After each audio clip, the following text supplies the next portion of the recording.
that was shit, wasn't it? That was pretty shit. Come on, Ariel, give me something, man. I'm saying let him cook. I'll give you a few things.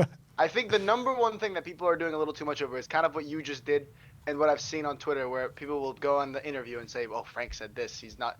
If you look at like anything, and here's the thing, I've been a fan of Thomas Frank for like, yeah, I'd say like probably since in the summer that we appointed Ange. I was one who said I think Frank would be a good one, and I was looking into him then. And Frank is this guy who he doesn't like to go out. Same with Ange. He doesn't like to go out and berate players, even when he.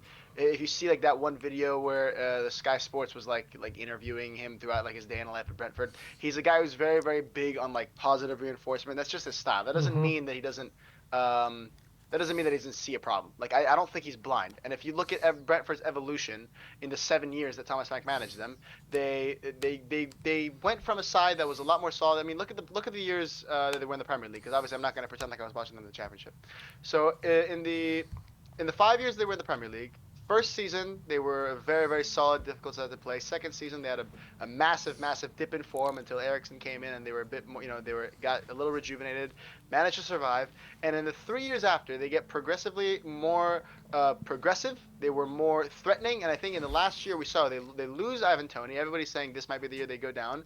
And the players that he developed on his, with his own coaching staff over the years, with especially Wissa and Mbeumo, step up massively. They're one of the most threatening two attackers in the entire league. And Brentford become a team that you really hate to see directly going at you. So that shows that over the years, Thomas Frank's teams become gradually more threatening. Am I saying that means it's okay because Tottenham should be relegation candidates for 2 years and then we'll be better? Obviously not. But my point is the progression of Thomas Frank's teams always are like this. He will solidify you, and then he will take you to become more threatening, more direct, more aggressive. That doesn't mean that today is acceptable. Obviously, he's going to have to work on that, because I think somebody mentioned that pivot with Palhinha and Bentancur is unacceptable. Especially, I think I have a little bit less problem with it away from home, but especially at home, we should not be playing that pivot, because it kills us and nullifies us. Every time we've talked about our struggling attack, I've always said the same thing on this channel, and it's our team, any team, is characterized by either our technical ability or our energy. And when you have Palhinha and Bentancur, you have neither technical ability in that pivot or energy. So when we are completely technically dominated, when Minamino, Akiluce, Golovin, they're just pinging the ball around us, so we have no answer. And if we can't technically outplay them, we have to be able to be the more energetic team, and we're not. When you don't have Sarr on the pitch, when you don't have Romero on the pitch able to win a lot of these duels, when you don't have Udogie on the pitch or Spence for the remainder, we don't have any energy, any physicality to counter them with. So exactly what you would expect to happen was we had no energy and no technical ability. What did you expect to happen? Absolutely nothing. So that doesn't. He's got to figure that out. Like, yes, there's personnel issues there, but we have to pick a side here. And a lot of the times when we pick that pivot, we're neither energetic nor technical, and that's the main problem with the team. And what about all this side-to-side passing as well, which, a lot of people are taking issue with how those midfielders play. Like, is Frank telling them to constantly just play it out wide and not progress the ball forward? Because today, so many opportunities, we win the ball in the middle, play it forward, and we're just passing it sideways again and going backwards. Is that a deliberate ploy from Frank to attack down the side, so just play it side to side, or is it a personnel thing? No, it's not. It's not his instruction, but it's a consequence of his own decision. Because when you play Palhinha and Bentancur, you have two of the slowest people at the club on the ball. Yeah, that's going to happen because they don't pass it quickly enough. When you get the ball as Bentancur and you wait 3 seconds to turn and pass, yeah, a team like Monaco is going to close you down. Maybe a team like Burnley doesn't. That's why you win 3-0.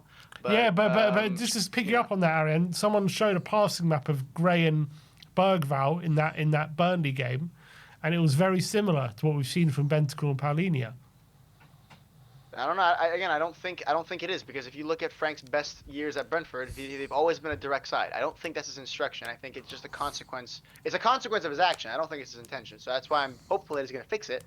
I don't really know what else to say about that, because it's not good enough. Everyone knows it's not good enough. And maybe it would work better if we had. And I know, here's the thing. I know people are praising Odegaard, and rightly so. I think it was very good, especially that one chance that he created for Richarlison, who waited 8 years to shoot. But I think a lot of Odegaard's joy is actually coming from Kudus, because they have to mark Kudus. So Odegaard gets a ton of space, and he looks nice, but he doesn't do anything. And that's kind of why we struggle so much. Yeah, you're thinking, yeah, Odegaard looked really bright today, but like he really created one chance, you know. So if that you think if Kudus got the ball that many times with that much space, we create only one chance? Because I don't think so. Yeah.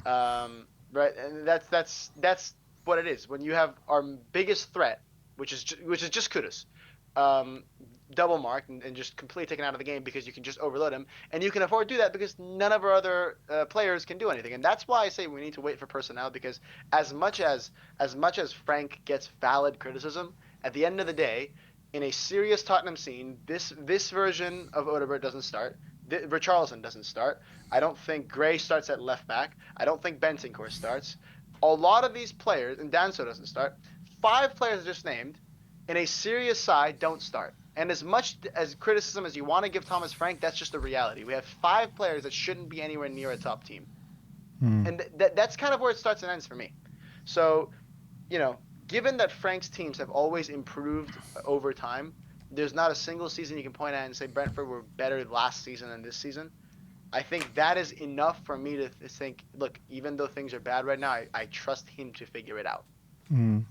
I do agree with that, to be fair. In terms of the Champions League group now, I mean, when we saw the fixtures at the start, we all thought top 8 was shoo-in for top 8. We got really kind fixtures. How are you looking at it now? We have to make up for it. I don't think it's realistic. I don't think it's dead the same way. Like, we should be winning a game like Bodo and this, and that means we have to make up for it. If we get a draw and a win if we draw against PSG and beat Dortmund, then, we're back in it. But that's asking a lot. That's what happens when you drop points in easy games. Not easy, and there's no easy game in the Champions League, but that's what happens when you drop points in games you should be winning. So we're paying the price, and it's about that. It's exactly that simple, right? So let's see what happens. I think if we finish 11th, then great. But I think the 8th dream is beginning to fade. We are only 1 point from 8th if we want to play that game, but I mean it's 3 games in, so. It's 1 point, but we got PSG away, Frankfurt away, and Dortmund at home coming. Yeah, exactly. But I mean, apart from Vicario, who comes out with the most credit today? I guess Odegaard. I guess, but again, that's what I said. He had about 80 minutes, or not 80, it was 60 something minutes of a lot of time and space, and he created one really threatening chance. Van de Ven, I think he was pretty bright. I think a lot of the times where and Palhinha as well. Palhinha, Van de Ven, and Vicario are the only reason that we didn't lose that game 7-0. To be honest, I think it was pretty much Vicario on his own why we didn't lose 7-0. I also think we have to give a lot of credit to Takumi Minamino. So yeah, 100%. So. He was playing for us today. Absolutely. Yeah, Absolutely. man.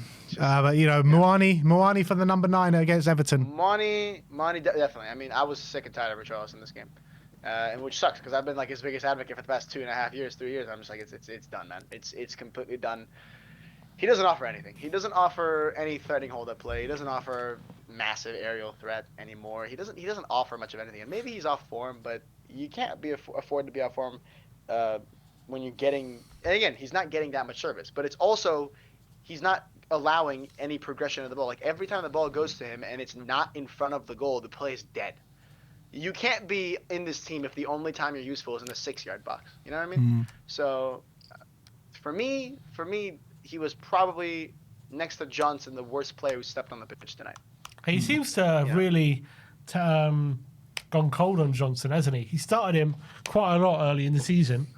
Now, in the past few weeks, only the Doncaster game, I think the Boda game he started, he's really not getting the starts anymore, is he? Every time Johnson steps on the pitch, it's genuinely, and I think part of it is not his fault considering he has to come on for Kudus, but even then, it's honestly absurd how quickly our play dies down whatever side Johnson's on. I did not see him touch the ball until he shot it. I don't think he might have had one touch. I don't think he did. I was saying it at the time. It's just I don't think he's touched the ball. But it's just when you're asking your wingers to be the sole creators of the team, Johnson can't be in the team because he doesn't do anything apart from maybe sometimes put the ball in the back of the net. Maybe put him in striker. I think I think he can do something as striker. Maybe. And this is what I was saying at halftime, and I was like, at some point, because of how bad Richarlison was playing, you got to bring on somebody. I know we have Colomwani, but even if you don't want to bring on Colomwani, bring on Johnson. Bring on fucking Brandon Austin for all I care. How much worse can it get? Like Richarlison didn't do anything tonight where I'm thinking, you know what? At least he did that. The only thing he did right was put his shirt on the right way. Like that's all he brought today.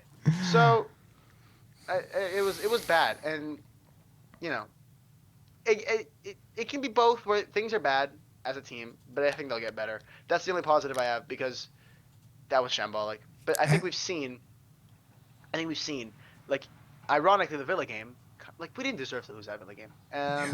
And it came two moments of brilliance from them, and that happens, right? So I think the narrative that like we're lucky to not be like bottom mid-table, which is what it feels like when you're talking to other people, is a little over the top.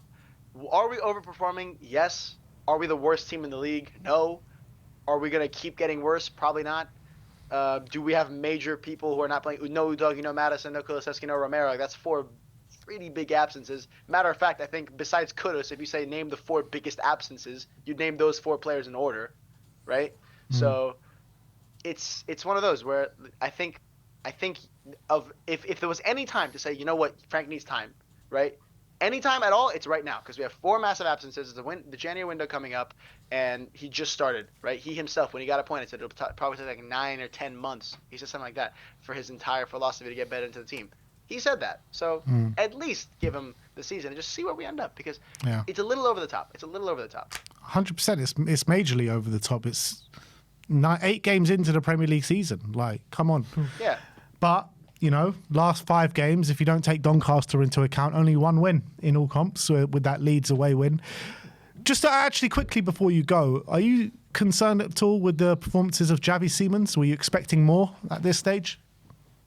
I was talking about this yesterday, and I think almost all of the shortcomings that Javi Simons has had in a Spurs shirt are not his fault.